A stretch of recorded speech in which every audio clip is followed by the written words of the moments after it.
Meta. Além. Noia, mente, metanoia. Além da mente, além do pensamento, mais longe do que estou, muito mais do que sou. Novas ideias, novas convicções. Relevância.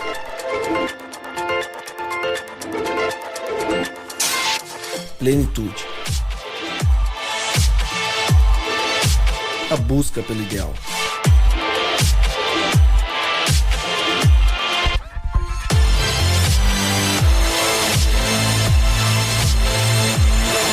Metanoia. Expanda sua mente. Seja muito bem-vindo, chegou a hora de expandir a mente mais uma vez. Podcast Metanoia está no ar. Bem-vindo ao episódio 57, exatamente. Chegamos ao episódio 57 do podcast Metanoia. Como eu sempre digo, meu nome é Lucas Vilches e estamos juntos nessa caminhada. Lembrando você que toda terça-feira às 8 da noite, um novo episódio do nosso podcast é lançado e você pode acessar todo o nosso conteúdo direto no nosso site, portalmetanoia.com. Lembrando você que agora no Portal Metanoia a gente tem um blog. Exatamente. Nossas discussões de áudio estão virando também textos. E agora no blog você pode acompanhar e expandir a sua mente também lendo os conteúdos que a gente compartilha e que a gente cria aqui nesse portal, nessa família que é a família Metanoia. Continuamos hoje o tema do Sermão do Monte. A gente começou lá no episódio 54, uma série sobre o Sermão do Monte. E hoje a gente continua nesse mergulho profundo, digamos assim, do restante desse sermão que é tão especial. Um sermão que a gente compartilhou e chegou à conclusão que é o centro da mensagem de Cristo Jesus. Chegamos então à parte 4 dessa série sobre o Sermão do Monte. Convidados já estão à mesa, o time está montado e ele mais uma vez está conosco, coçando a barba, arrumando o óculos e dando um sorrisinho leve. Paulo Pessoa, o Pipo, que participa da comunidade Nova Semente, está envolvido na liderança. Solteiríssimo na paróquia. Solteiríssimo. Pipo, você percebe que as pessoas gostam de relembrar isso. Eles querem que você arrume alguém. Então seja bem-vindo mais uma vez, deixe o seu contato do WhatsApp e mande uma foto para as pessoas que a gente vê. Eu vou mandar também uma foto pelo podcast, o pessoal Ele vai poder engrossou a voz da semana passada pra cá, né? Eu tô fazendo aqui um charme, né? Gostei. Muito obrigado pelo convite mais uma vez, pessoal. É sempre muito gratificante estar aqui com vocês. Eu posso poder contribuir hoje. Espero que o Espírito Santo nos ajude. Amém. Ao lado dele, observando as últimas anotações, Ismael Cardoso, vindo diretamente do Ipiranga para o mundo, para compartilhar mais uma vez. Já esteve com a gente várias vezes, já é da casa. Obrigado por ter aceito o convite de estar com a gente, Ismael, e que a gente possa expandir a mente mais uma vez juntos. Tamo junto, obrigado aí pelo convite. Vamos nessa.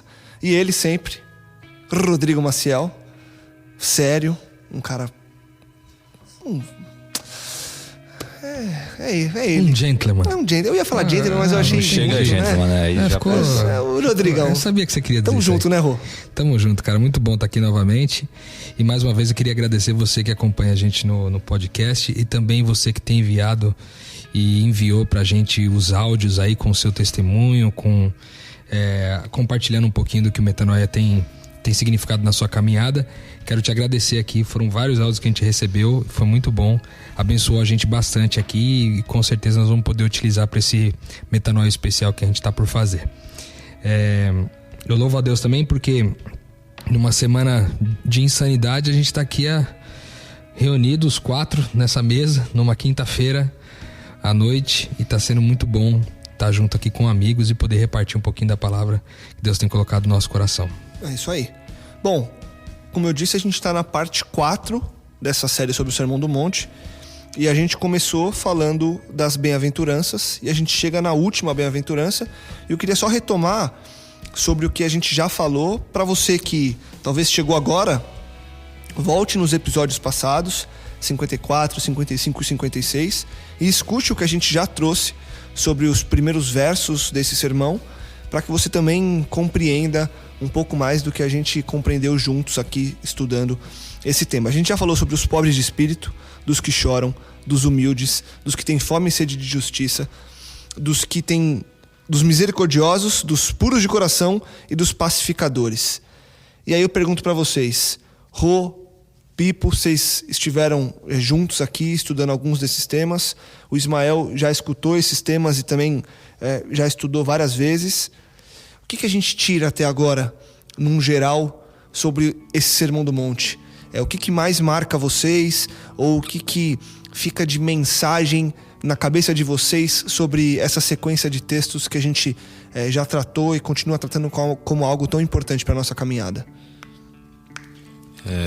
Acho que, para começar, conforme a gente vai estudando o Sermão do Monte, a gente vai notando uma discrepância bem grande entre os seguidores de Cristo e os não seguidores de Cristo, digamos assim. Porque Jesus, ele coloca valores que não são valores naturais, não são valores que as pessoas buscam naturalmente. Então, assim, já por esse lado a gente já começa, cada ponto que a gente lê, a gente nota uma diferença. E o Sermão do Monte, ele começa com humildes de espírito, que eu acho que já coloca o tom para o sermão, que talvez seja a bem-aventurança, na minha opinião, assim, mais importante. Porque a humildade, ela é a base, eu acho, do cristão. Sem humildade, não dá para ser seguidor de Cristo. Porque o humilde, ele é aquela pessoa também que ele é ensinável. É aquela pessoa que ela sabe a pequenez que ela vive, e ela sabe que por ela não consegue nada. Então, assim, eu acho interessante que ele começou pelo humilde, que já coloca o tom para o resto do sermão, que eu acho que é muito baseado nisso. Eu acho muito legal também a perspectiva que são características das pessoas felizes, né? É muito bom você pensar que que Cristo escreveu uma característica, né? Na verdade, um tracejado do DNA espiritual dele a respeito das suas características que demonstram ser de alguém feliz, né? E poder olhar para tudo isso e ver que questões, como o Pipo diz, que são absolutamente subversivas, não são naturais, elas são sobrenaturais, e acabam sendo manifestadas de forma visível. É bom poder olhar para isso tudo e ver que isso é possível, sabe? De ver que realmente essas características de pessoas felizes são muito especiais mesmo, porque no geral todos nós temos essa... Em alto nível ou baixo nível, a gente acaba buscando muito a questão da felicidade, né? E aí poder olhar para isso e pensar, não é o que eu tenho que fazer para ser feliz, mas é como eu posso traduzir a minha felicidade, é muito legal. E a questão também de ele ir sobrepondo, né? Dele falar da questão dos pobres de espírito, depois ele falar dos que choram, e você perceber que existe uma sequência. A gente falou sobre isso no podcast passado. Existe uma sequência, né? Que o autor segue e que representa aí o sermão de Cristo. E é muito legal ver que essa sequência vai aprofundando ainda mais, deixando mais profundo ainda o entendimento de felicidade para aqueles que buscam saber o que isso é, né? Legal. E aí, Isma, quando você não esteve com a gente nos primeiros episódios sobre o Sermão do Monte, mas escutou e sempre acompanha, é um texto que a gente costumeiramente a gente volta para ler um pouco e entender um pouco mais. O que mais te chama a atenção, tirando essa última bem-aventurança que a gente vai falar hoje? O que mais te chama a atenção, o que mais te marca, o que move a vida do Ismael no que diz respeito ao Sermão do Monte? Uma parte que ainda me marca muito é quando ele fala aqueles que choram. Porque, como o Tonasso até colocou bem, uma coisa que para mim é muito viva,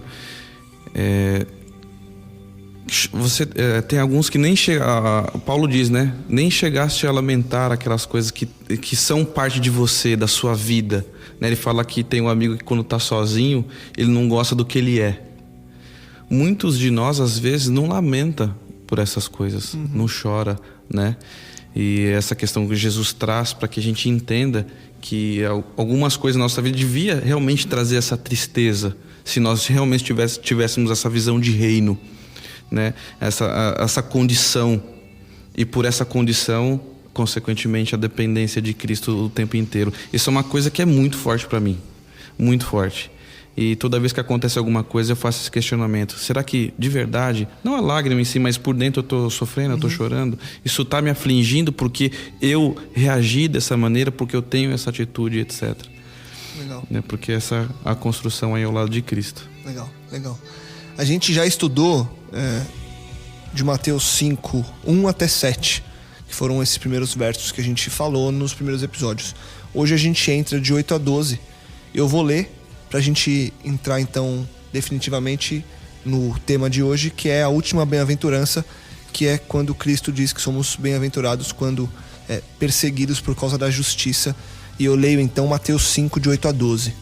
Diz o seguinte: Bem-aventurados os perseguidos por causa da justiça, pois deles é o reino dos céus. Bem-aventurados serão vocês quando por minha causa os insultarem, perseguirem e levantarem todo tipo de calúnia contra vocês. Alegrem-se e regozijem-se, porque grande é a recompensa de vocês nos céus, pois da mesma forma perseguiram os profetas que viveram antes de vocês. Eu lembro que no último episódio estávamos nós três e a Andy estava aqui com a gente, e a gente, depois de uma longa conversa acerca de vários pontos, a gente decidiu que deixaria esse para depois, para que a gente fizesse um episódio só sobre esse ponto, por se tratar de algo tão profundo. E aí, antes da gente entrar, talvez a gente entre um pouco, mas eu queria que vocês segurassem as ideias. A gente tem bastante tempo para falar sobre esse tema. Por que é tão profundo? É realmente tão profundo? Porque a gente decidiu aqui em comum acordo, gravando, que falaríamos sobre a perseguição por causa da justiça à parte, por se tratar de algo tão rico de ensinamento. É realmente assim? E por que é assim? Por que é um tema que traz tanta reflexão e tanta expansão de mente pra gente quando a gente estuda? Eu acho uma pergunta bem importante, cara, porque na verdade, se você vê, todos eles são muito profundos, todas as características das pessoas felizes são profundas, mas eu creio que esse é um pouco mais. Primeiro porque o próprio Cristo, ele se estende um pouco mais do que nos outros, né? Você percebe que ele é um pouco mais enfático, né? São quase quatro versos que ele dá algumas ênfases e tal. Mas eu acho que ele é um pouco profundo porque talvez a gente precise conceituar algumas coisas, né? O que é ser perseguido, o que é a justiça e o que é por causa de mim, né? Quando Cristo está falando. Então, quando a gente tenta estratificar essas três palavras ou essas três declarações, né, da mesma frase, eu acho que isso torna esse assunto um pouco mais profundo do que os demais, né? Legal. É lógico que todos eles você pode estratificar, mas como esse é mais longo, acaba sendo também mais profundo, e isso tem muito a ver com a característica base do cristão, na minha opinião, que é de ser perseguido. Se a gente, de alguma forma, não está sendo perseguido, não está percebendo essa perseguição, é porque, de alguma maneira, a gente não está fazendo parte desse reino, porque ele é contracultural e ele naturalmente vai trazer uma perseguição. Sem dúvida. Então, como às vezes a gente está frequentando um ambiente religioso, mas a gente não se sente nessa hostilidade, né? Sofrendo uma resistência espiritual e tal. Não, você vem pra igreja uma vez por semana, volta pra casa, tá tranquilo. Não tem uma hostilidade, uma perseguição, né? E aí acaba que as pessoas parecem não perceber que essa perseguição ela acontece de maneira mais invisível também, não só visível como a gente vê no Oriente Médio e diversos outros países que não aceitam de jeito nenhum o cristianismo, a China, por exemplo, mas também acontece de maneira invisível. E essa, talvez falar sobre esse lado invisível também vai trazer uma relevância legal para essa nossa conversa. Legal. Eu acho que tem um ponto muito importante, além do que o Rodrigo já acrescentou também, que é a importância de analisar esse verso com mais cuidado, é que ele é muito perigoso. No sentido de que, se ele é interpretado da maneira errada, as pessoas podem procurar o fim do verso sem ser pelo começo. Porque assim, ele está falando que é perseguido por causa da minha justiça, né? Então, assim, às vezes as pessoas, eu noto isso no meio cristão e já vi muito, de pessoas procurando a perseguição. Então, assim, às vezes ela sendo... Tornando um fim em si mesmo, né? Isso. Sendo inconveniente, às vezes falando coisas agressivas para pessoas que elas não pensam igual a ela. Então, assim, igual a ela. Então eu já vi muito desse tipo de gente que às vezes é super inconveniente, super desagradável, agressiva, e acha legal que as pessoas começam a criticar ela e falam assim, tá escrito na Bíblia. Eu já esperava por isso, entendeu?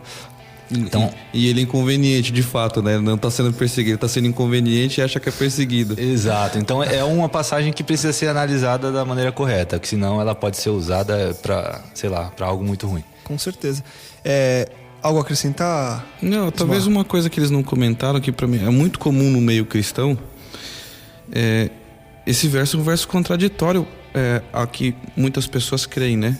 Felizes as pessoas que sofrem perseguição por fazer a vontade de Deus. Muitos buscam a Deus, eu tô colocando aqui entre aspas, quem tá na mesa tá vendo, pelo conforto, né? Pelo conforto, para obter as coisas.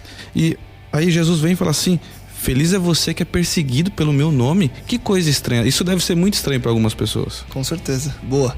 Então vamos lá. Desmembrando. Nossa, aqui já deu 3 linhas aqui. Não, que dá, vai longe, hein? Daria 3 podcasts quase. Vamos indo, e se precisar, não tem problema. Estratificando, como você colocou, Rô, ponto a ponto. Queria que a gente começasse pelo começo. E a primeira parte que eu acho que é importantíssima de explicar e da gente entender estudando juntos aqui é o perseguido. Que perseguição é essa? Onde se dá essa perseguição? Como se dá essa perseguição? Como talvez identificar que eu estou sendo perseguido? Porque você trouxe que tem muita gente que realmente não identifica a perseguição por achar que tem que ter uma arma na cabeça para ser perseguido. Então, quais são os pontos dessa perseguição possíveis de serem descobertos e analisados para que a gente continue caminhando depois para entender que a perseguição é por causa de uma justiça de Deus e que depois tem uma série de pontos essenciais também, mas que o primeiro é essa perseguição. Eu acredito que a primeira coisa que a gente tem que falar sobre perseguição é que existe, por exemplo, aquela que é declarada, né? Que nós falamos aqui que essa é conhecida. Não é muito comum no nosso país, mas é muito comum em países, por exemplo, do Oriente Médio ou da Ásia, né? Onde a liberdade religiosa é um pouco cerceada, né? E então você tem ali uma perseguição ao ponto de morte mesmo. Sim. Né? A gente tem casos aí, a gente recebeu até recentemente aqui num dos nossos podcasts um amigo que está na Jordânia e ele está encarando lá situações que as pessoas são realmente muito perseguidas e são até mortas mesmo, com violência, né? Agora, quando a gente fala num país um pouco mais pacificado, onde a liberdade religiosa é um pouco mais... há um discurso de que se existe uma liberdade religiosa. Exatamente. Apesar de muitas vezes não haver. A gente viver um momento que tá bem esquisito com relação a isso, né? Sim, pressupõe-se que é o seguinte: você pode ir a qualquer igreja, você pode ir a qualquer religião, frequentar um centro um centro espírita, ou pode frequentar uma outra religião qualquer, de hinduísmo, de qualquer uma religião você pode frequentar naturalmente, porque isso está na nossa legislação, está na Constituição, né? Então, prevê-se isso. Agora, quando a gente fala de perseguição invisível, aí eu acho que a gente pode entrar em algumas outras coisas bem legais aqui. Por exemplo, uma perseguição invisível é que quando você, como uma pessoa feliz, manifesta todas essas características que você está falando aqui, de ser misericordioso, de ter fome e sede de justiça, de ser um cara manso, de ser um cara pobre de espírito e tal, você é tido como um cara fraco, por exemplo, no mercado de trabalho. Sim. Então, a demonstração dessa bem-aventurança completa, demonstrando ser alguém fraco, impede, por exemplo, você não competindo numa vaga de trabalho, às vezes você ficar como um segundo plano, de você não ser escolhido para uma posição de comando, de você não ser trocado para uma posição onde a competitividade é altíssima. Então, começa pelo ambiente de trabalho, certamente a perseguição acontece aí. O segundo lugar que eu acho que ela acontece muito é na família. Então, por exemplo, quando você de repente decide, você encontra a palavra de Deus diz que quando aquele comerciante de joias encontrou a pérola, ele vendeu tudo que ele tinha para comprar aquela pérola, porque ele entendeu que ela era a joia de maior valor, né? Então, às vezes, quando alguém encontra o reino na família, nessa perspectiva de que ele está disposto a dar tudo o que tem para viver em função daquilo, não estou falando aqui de questões materiais, mas estou falando em questão de tempo e de talento, de recurso, de tudo. O cara dá a vida por isso, ele começa a ser perseguido pela família. Fala, não, mas tá vendo? Você tá fundamentalista demais, você tá muito radical. Bitolou. Você bitolou, você só tem tempo pros caras agora, você não tem tempo pra nós, você não gasta mais tempo com a gente, você só conversa com os de lá, não conversa com os daqui. Então tem essa perseguição na família. E talvez uma terceira frente seria a questão da sociedade, né? De você ser perseguido dessa mesma forma na sociedade. Quando você tem que, por exemplo, você sai com um grupo de amigos lá, até mesmo do trabalho, vai no happy hour, por exemplo. E aí você percebe que algumas dessas características que você demonstra aqui, as pessoas acham que, tipo assim, é uma falsa felicidade, entendeu? Eu não acredito nesse tipo de... Não acredito em gente muito feliz. Não acredito. Eu acho que gente muito feliz tem algum tipo de falsidade dentro. Então, você acaba, as outras pessoas, às vezes, se afastando de você porque, de alguma forma, alguém plantou uma semente ruim, querendo dizer que você, na verdade, é alguém falso. Né? Porque o que você faz, como você vive é tão contracultural que só pode ser falso. E às vezes as pessoas até criam umas certas ciladas pra você meio que tropeçar e cair. E também tem a parte seguindo isso daí, né, Rô? A parte de as pessoas te acharem bobo, né? Bobo, porque tem uma série de coisas que você abre mão. Abro mão da minha justiça, da justiça que o mundo diz que é justiça, né? Abro mão de fazer valer o meu direito. E as pessoas falam, não, mas é nosso direito. Eu vivi isso essa semana, pensando aqui. Um grupo de pessoas, amigos meus, foram em busca de fazer valer um direito coletivo lá desse grupo de amigos. E eu guardei pra mim a vontade de falar, cara, vocês estão viajando, a gente tá errado, não precisa fazer isso. E eu falei, cara, não vou falar porque tava todo mundo, não, é isso aí, vamos pra cima, vamos fazer, vamos buscar, os caras tem que mostrar pra eles como que é. Então, assim, num geral também tem isso, né? As pessoas te olham como, cara, por que você é assim? Por que você não vai atrás do que é seu? Não, tem que brigar, tem que fazer. Quando, na verdade, a gente, no próprio Sermão do Monte, a gente identifica que não tem o que fazer valer direito nenhum meu. O que vale mais é o direito da pessoa, exatamente. Sou livre pra abrir mão do direito, né? Essa é uma outra forma também, né? Eu tava até conversando com uma certa pessoa essa semana, no final de semana passado, na verdade, e justamente sobre esse assunto, né? E aí a pessoa falou pra mim assim, cara, é o seguinte, se alguém comete algum erro com você, você tem que fazer com que essa pessoa se sinta mal por isso. Ela tem que entender que você não é bobo, pra não fazer de novo. Por quê? Se ela comete esse erro com você e você não faz nada, ela vai fazer de novo. Então, assim, quando alguém erra comigo, eu já pego e faço algo pra pessoa se sentir muito mal, porque ela aí vai ficar bem claro pra ela que ela pode dar desperto com qualquer um, menos comigo. E aí é assim que é a minha lei. O pessoal fala, filosofa, mas isso aqui é o que dá certo. Me escuta que você vai se dar bem. Mais ou menos isso. Você vê que... Conselho do bem, assim. Conselho do bem. Você vê que, assim, faz sentido se você tirar os valores, assim, e pensar da maneira, assim, de você ganhar agora, faz até sentido, né? Mas os valores que Jesus, ele ensinou, são valores de que parece falso até mesmo, mas se vividos dá um sentido muito maior à vida, né? E foi justamente ao contrário disso que ele ensinou. E ele ensinou para resistir e para perdoar. E ele falou até regozijai-vos e exultai quando isso acontecer. Festejar. Que no fundo você vai estar fazendo isso por um bom motivo, se você não estiver procurando o fim em si, né? Que a gente até conversou. E vai ser algo que vai te preencher de uma maneira que essa vingança imediata não vai. Você vai, na hora, a vingança ela te deixa aquela realização da vingança ali. Mas isso não traz aquela felicidade que só Jesus traz. Posso pegar um gancho, Pipo, e fazer uma pergunta pra vocês? Primeiro eu quero uma resposta simples e direta pra eu fazer a segunda. Vocês se sentem perseguidos? Eu me sinto. Sim. Você se sente, Ismael? Me sinto. Sim. Pipo? Sim. Aí a pergunta agora, que eu acho que aqui entra uma chave interessante. Vocês se alegram com essa perseguição? Ou é difícil encontrar esse caminho de falar, cara, estou sendo perseguido? Porque ele diz que foi o que o Pipo trouxe. Há a possibilidade de se alegrar quando é perseguido. Você será feliz. É fácil encontrar essa felicidade? Ou é um caminho tortuoso de você falar, cara, estou sendo perseguido, mas isso não está confortável. E aí vem o inimigo e fala assim, desiste, para de ser perseguido, sai dessa. Onde está essa chave de achar essa alegria? E a pergunta, vocês conseguem achar essa alegria hoje? Posso? Cara, Na minha vida hoje, onde eu me sinto mais perseguido, posso estar até errado, né? Mas não é lá fora, para quem me entende, né?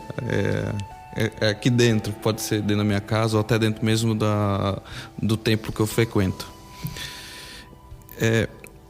Cara, a sensação eu não consegui a princípio me sentir feliz. Na verdade, eu sentia muita raiva. E aí vem totalmente anti-reino, né? Das pessoas ou da situação? A princípio eu focava nas pessoas, né? Demorou um tempinho, aí agora eu consigo entender que faz parte, né? Ele já avisou que isso aconteceria. Mas eu ficava... em vez de eu sentir tristeza, como foi comentado no primeiro podcast do Sermão do Monte, porque falou que um pregador pregou para uma multidão e ele saiu de lá, ninguém entendeu. Em vez de sentir tristeza pelo outro, porque talvez ele não esteja conseguindo ver algumas coisas que agora você está começando a conseguir ver, eu senti, mas como é que pode? O cara vem me abordar, fica me falando disso, falando daquilo, a perseguição, e você que não percebe? Tantos anos na minha cabeça, né? Essa questão.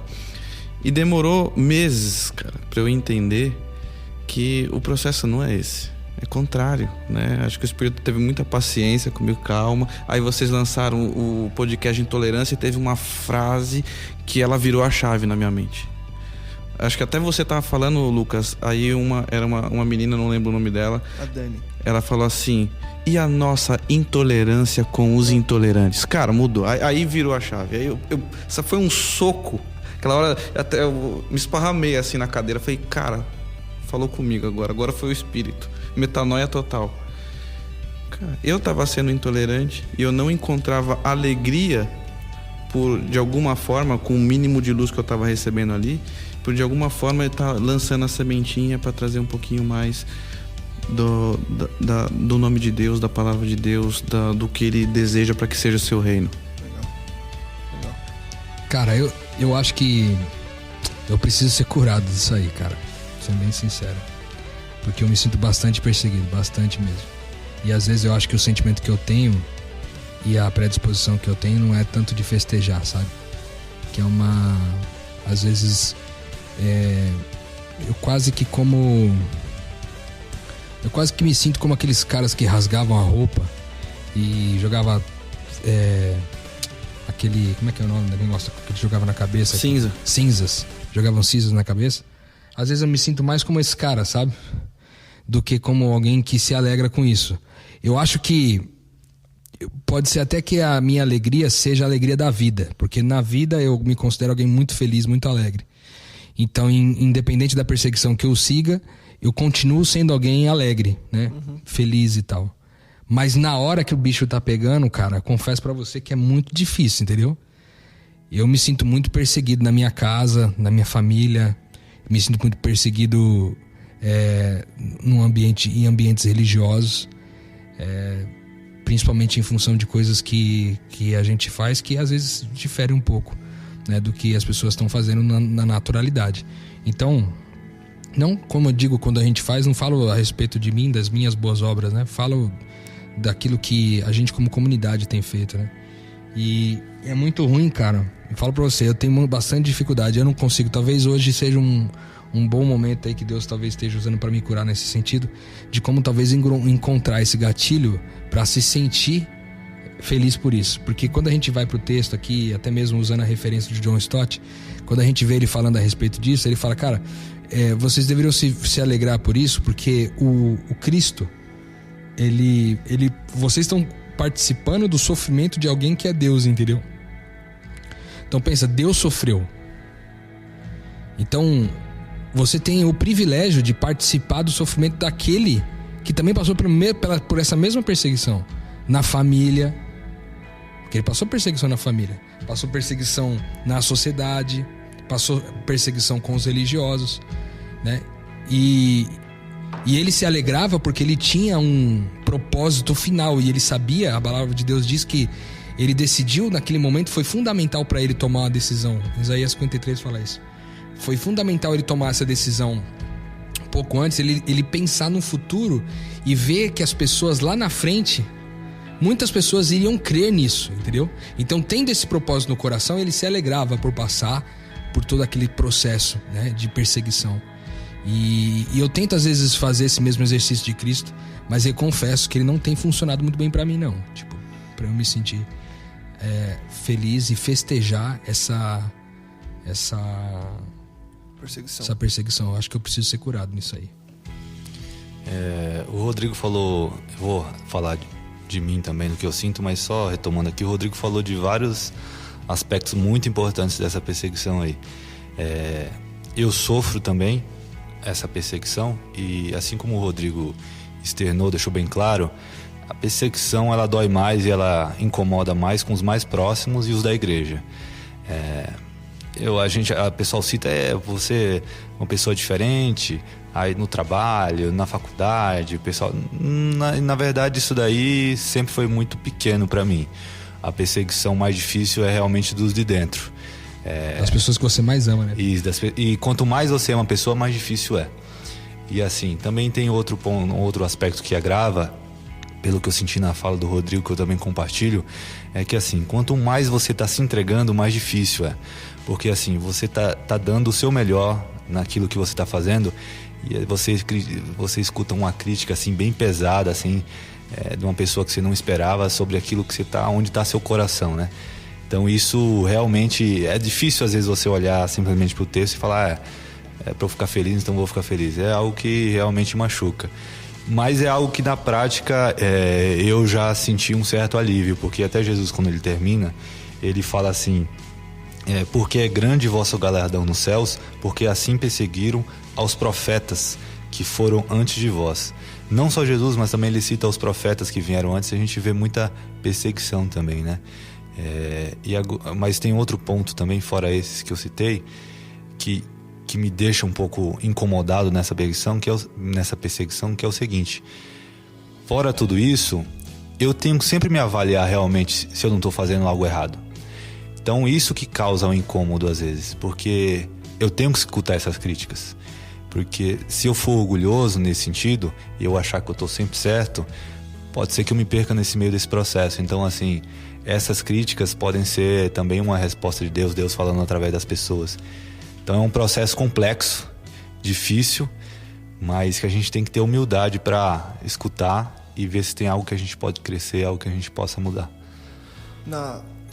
Rapidinho, que para mim, na fala de vocês dois surgiu uma dúvida que para mim não era uma dúvida até então. Quando eu leio felizes são as pessoas que sofrem perseguição por fazer a vontade de Deus, eu não acho que isso seja um sentimento no momento que você está passando. Na minha perspectiva, né? De repente até vocês podem ampliar essa questão. Eu me sinto feliz que de alguma forma, da minha maneira débil, sabe, o saco de lixo que eu sou, de alguma forma poder estar colaborando o mínimo para o trabalho de Deus. E eu enxergo nessa perspectiva a felicidade que Jesus fala aqui. Talvez seja mais ampla, né? Eu consigo chegar num ponto em que esse fato ocorra e eu continue sereno, né? Continue tranquilo, mas eu não via dessa forma. Eu via a felicidade como um processo de vida. Eu entendo esse processo, vivo ele, até me estresso na hora, embora a minha atitude vá mudando com o tempo, mas eu me sinto feliz por fazer parte desse processo e privilegiado. Na verdade, o que a gente está discutindo é na continuação do texto, que ele diz assim, que por minha causa os insultarem, os perseguirem, levantarem sobre vocês todo tipo de calúnia, alegrem-se e regozijem-se, porque grande é a sua recompensa nos céus, entendeu? Então, ao ser perseguido, alegrem-se, entendeu? Felizes são os que são perseguidos, mas alegrem-se, entendeu? Então, desse lance assim, dessa ordem de Jesus, né, vamos dizer assim, desse mandamento, porque, cara, ele tá falando, né? Pra mim entra como um mandamento, entra como uma vontade expressa dele. Mas né, cara? assim, eu achei muito relevante a pergunta do Ismael, que é o seguinte: realmente, tipo assim, na hora da perseguição, eu acho que não foi o que Jesus quis dizer, assim, olha, estão me perseguindo, então, beleza, vou agora fazer uma festa. Beleza, agora eu tô feliz pra caramba, porque até agora não tinham perseguido, eu achei que eu tava fazendo errado. Agora começaram, bom sinal. Eu acho que foi até algo que ele comentou que faz bastante sentido. Não é que é pra gente esperar essa perseguição para ficar feliz, mas ao acontecer essa perseguição, a gente refletindo sobre esse assunto, a gente se identificar com Cristo, com o sofrimento dele, até com o que aconteceu com os profetas e superar isso com alegria, né?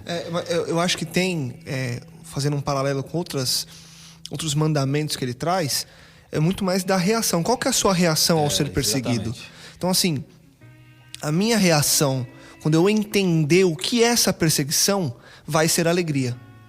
Porque a minha alegria vai sobrepor a tristeza da perseguição. Por exemplo, quando a gente fala que bem-aventurados os mansos, e a gente disse os pacificadores. Cara, quantas oportunidades a gente tem de ser pacificador? Vou usar um exemplo super banal, que já virou clichê, mas no trânsito. E que a gente dá uma buzinada ou que a gente xinga. A gente não foi pacificador ali, certo? Quando, na verdade, eu deveria olhar aquela situação e ter o autocontrole suficiente para ser um pacificador. Quando eu erro, eu percebo que eu estou numa caminhada e que eu estou evoluindo e crescendo na direção de Cristo. Essa é a caminhada. Mas a reação que Cristo pede que eu tenha é que eu seja um pacificador. Então que eu seja o, entre aspas, o bobo. O que eu deixe o cara furar a frente mesmo, que o cara me xingue e eu falo, beleza, Deus te abençoe, segue o jogo, e que eu continue ouvindo minha música e siga em paz. Mas você se sentiu mal naquele momento. Exatamente, só que a minha reação não de foi... alegria, de querer levar a paz, ela é maior do que que a reação de que me faz me sentir mal. Quando eu vejo a alegria aqui por ser perseguido, eu vejo da mesma forma. Não é fácil, não é simples, não é de um dia pra noite, não é de uma hora pra outra, não é. Mas, na minha opinião, na opinião do Lucas, quando acontece isso aqui, o que Cristo quer me mostrar é que eu devo buscar que a minha reação de alegria seja maior do que a minha reação de tristeza. Porque ninguém gosta de ser perseguido. Porque senão seria uma espécie de masoquismo também. Exatamente, é isso que eu ia falar. Não tem por que você falar, nossa, tô apanhando, que gostoso. Não, gostoso não é. Preciso fazer alguma coisa para ser perseguido. Não, e outra coisa, a gente... e aí volta no que a gente conversou, do que a gente tá falando sobre a perseguição. Inevitavelmente, e eu acho que isso que é importante, pelo menos na minha cabeça, ficar claro, inevitavelmente, um cristão, ele é perseguido. É inevitável. Na minha cabeça, em todos os âmbitos. O que as pessoas não enxergaram ainda, quando elas falam assim, eu preciso fazer algo para ser perseguido, é que ela já está sendo perseguida em uma série de coisas que ela não identificou. Porque não tem como você ser tão contracultural. Não esteja sendo cristã, né? Exatamente. E aí, fica jogado. Mas eu vejo muito por aí, sabe? E eu vejo que a necessidade nossa é olhar tudo isso e falar, cara, como que eu vou fazer agora para superar tudo que eu vejo de perseguição ao meu redor, da menor a maior, para que ainda assim eu seja alegre? Essa é uma pergunta que eu vou me fazer a partir de agora e que não é simples de responder, né? Eu preciso ser curado disso aí, viu, cara? Eu vou falar pra você que eu entendi a posição do Ismael, do Pipo também, mas eu digo, eu até consigo entender aqui, tecnicamente, falando da Bíblia, daquilo, da razão, né? Por exemplo, o Pipo falou da questão de... Porque os profetas também sofreram isso, né? Então dá tipo uma autenticidade, como se ele desse um selo de autenticidade ao nosso cristianismo, né? Porque tá quase no mesmo patamar nesse aspecto, né? A Bíblia fala dos profetas, mas, por exemplo, depois que Jesus ascendeu ao céu, né? Morreu, ressuscitou, ascendeu aos céus, e a igreja começou a assumir essa missão, né, de Cristo no mundo, se você perceber mais pra frente, muitas pessoas, cara, deram a vida, pessoas boas, entendeu? Milhares e milhares de pessoas boas, mano, morreram perseguidas por causa do evangelho. E hoje a gente tem esse acesso a essa fé. Hoje eu que me alegro tanto de dizer que eu encontrei vida nessa graça de Deus e no processo de discipulado, isso só foi possível porque pessoas boas deram a vida lá atrás. Pessoas boas perderam suas esposas, seus filhos, não somente numa perseguição tácita, mas também numa perseguição visível, clara, palpável, ao ponto de violência e morte, né? Muitas pessoas morreram nisso. Então, às vezes, cara, eu ao ser perseguido, eu penso nessas coisas. Eu consigo cruzar que tecnicamente faz todo sentido se alegrar nisso. Mas ainda falta, eu sinto que isso é confessando pra vocês aqui em rede nacional. Cara, eu sinto falta de me sentir alegre nesse processo, sabe? Se tem uma coisa que ainda não administro bem, eu não administro. É uma coisa bem pessoal.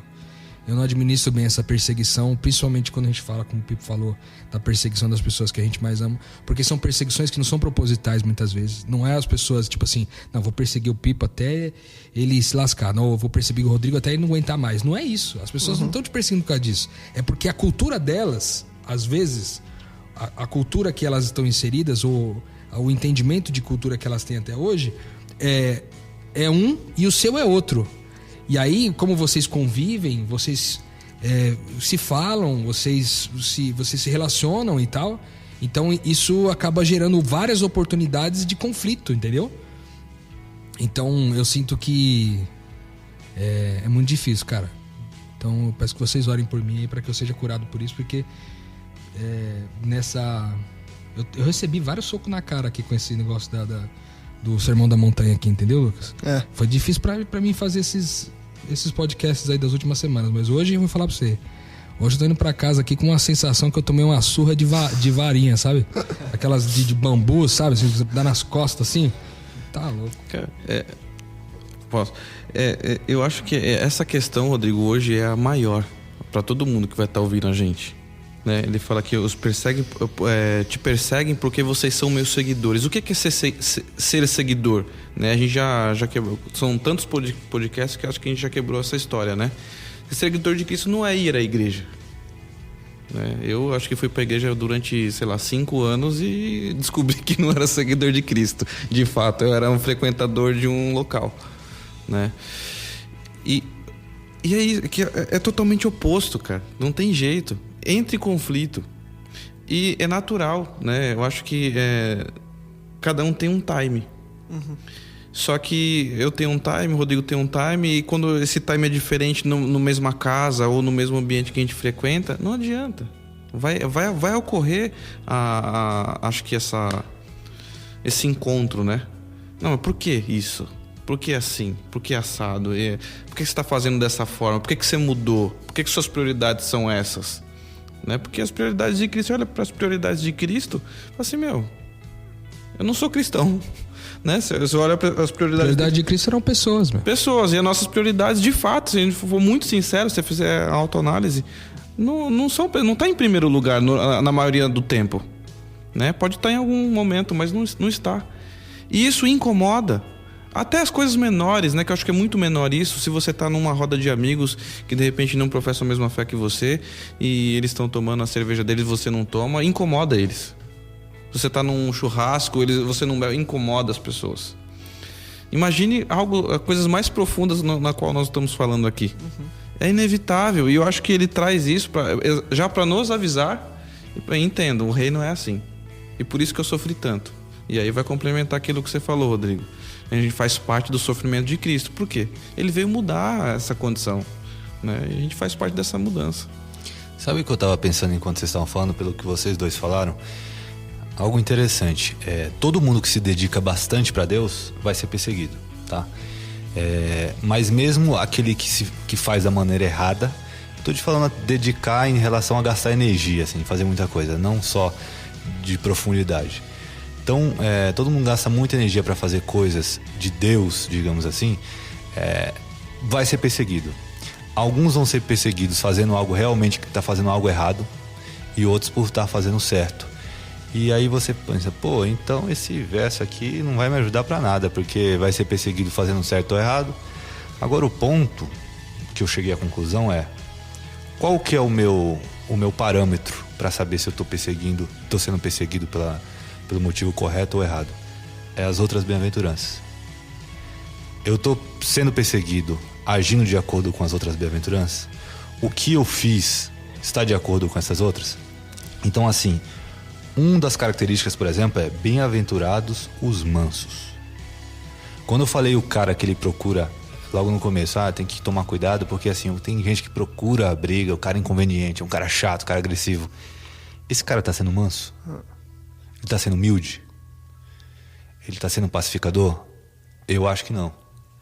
Então, assim, até nas nossas atitudes, quando a gente for perseguido, avaliar, assim, durante o que eu fiz, eu tava agindo segundo esses valores aqui?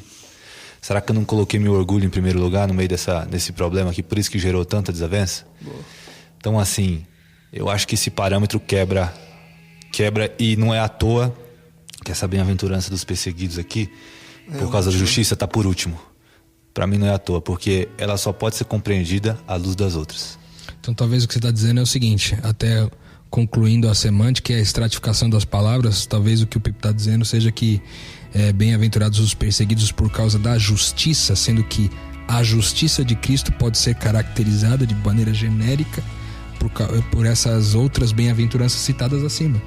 Que todas têm a ver com o outro, né? Perseguidos por causa dessa, né, Pipo? Eu acho que faz sentido que essa justiça de Cristo seja esse cara que é manso, o cara que é pobre de espírito, o cara que é puro de coração, que é sincero, o cara tem que pagar muitas vezes uma perseguição por causa disso, né? Eu acho que faz todo sentido mesmo. Eu já vi, assim, casos reais, por exemplo, de amigos no Facebook, assim, no meio de discussões intermináveis, super agressivas, e assim, cada vez que a discussão ficava maior e mais gente ia contra ele falando absurdos, assim, cada vez maiores, ele falando, isso aí tá na Bíblia, o pessoal se incomoda, mas você não vê aí, você não acha ruim que o pessoal tá tudo tão, assim, incomodado? Ele falou, cara, isso aí você não pode se incomodar, isso aí faz parte, porque Jesus já tinha falado isso. Então, assim, mas se você avaliar pelo resto aqui, não faz parte, você entendeu? Então, isso aí eu tava até pensando durante o que vocês estavam falando e fez muito sentido pra mim, entendeu? Muito sentido. Legal. Muito bom. Depois dessa eu posso levantar e ir embora. E agora eu vou passar o resto da semana do mês pensando nisso. Muito boa, meu. Eu queria propor pra vocês, pra gente buscar uma finalização, algo que a gente não costuma fazer tanto, e que eu acho que é legal. Às vezes, nesse caso, eu acho que vai ser legal, porque a gente falou de várias bem-aventuranças, uma que completa a outra, uma que resume a anterior, uma que traz o significado à luz da que a gente estudou antes. Bem-aventurados, reticências.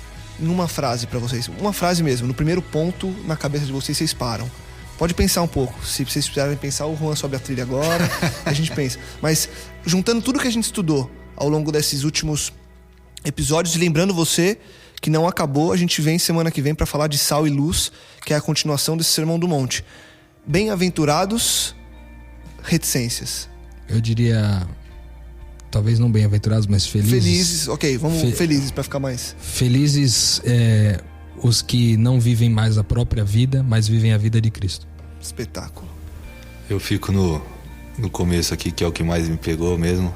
Bem-aventurados os humildes. Pra mim isso daí é tudo. Legal. Eu consigo ser humilde. Pra mim fica bem-aventurados os pacificadores, porque quem pacifica reconcilia, e Cristo veio fazer o ministério da reconciliação. Espetáculo. Boa. Profundo, hein? Profundo. Semana que vem a gente volta pra continuar o Sermão do Monte. Vamos falar de Sal e Luz. Muita coisa pra falar. Isma, Pipo, Rô, obrigado mais uma vez. Espero que você tenha expandido a sua mente com a gente. E se sobrou alguma dúvida, se você quer falar com a gente, mande seu e-mail para nós, podcastmetanoia@gmail.com. Seja um bem-aventurado, seja feliz, siga o que a Bíblia pede e busque Cristo como o alvo do seu dia a dia, da sua caminhada espiritual. Compartilhe esse conteúdo, divulgue e ajude que mais pessoas também possam expandir a mente como você, se Deus quiser, também expandiu com mais esse podcast. Semana que vem a gente volta com muito mais Metanoia.